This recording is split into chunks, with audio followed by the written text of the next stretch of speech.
Olá, vamos continuar pegando carona no texto base da campanha da fraternidade, porque o tema deste ano tem muito a ver com a proposta do nosso programa. O texto traz como uma das inspirações um belo texto bíblico, todos conhecemos, e eu acredito que você até goste, pois é um dos textos mais belos do Evangelho de Lucas.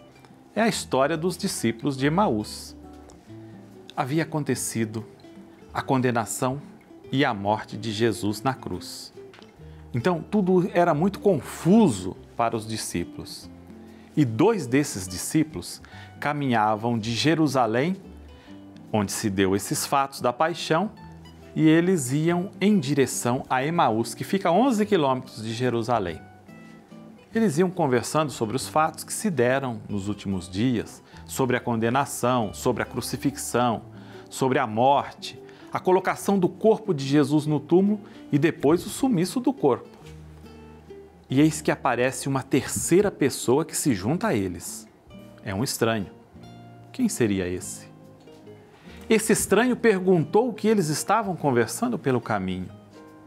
E eles disseram. E quando falaram que o corpo do crucificado tinha sumido, esse estranho começou a explicar as escrituras que esclarecia tal fato. E os corações dos discípulos estavam fechados. Eles não tinham entendido ainda a ressurreição.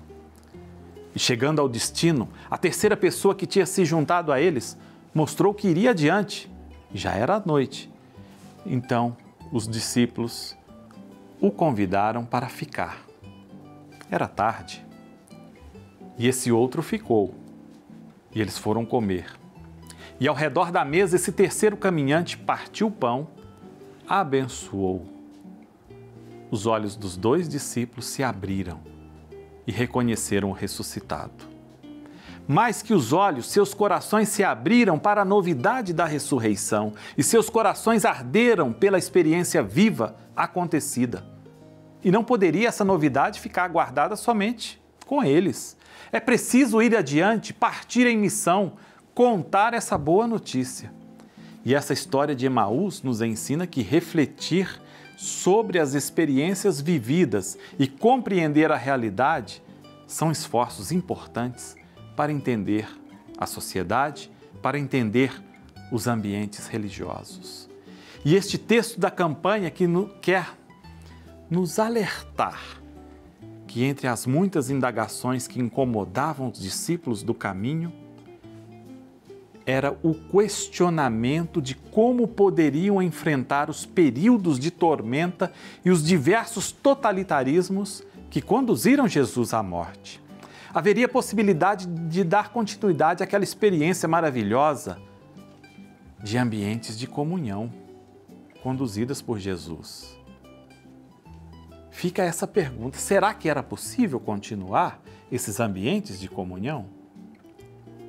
Essas questões todas incomodavam o coração dos discípulos e eles queriam voltar àquela experiência que tinham feito. Era preciso continuar aquela experiência.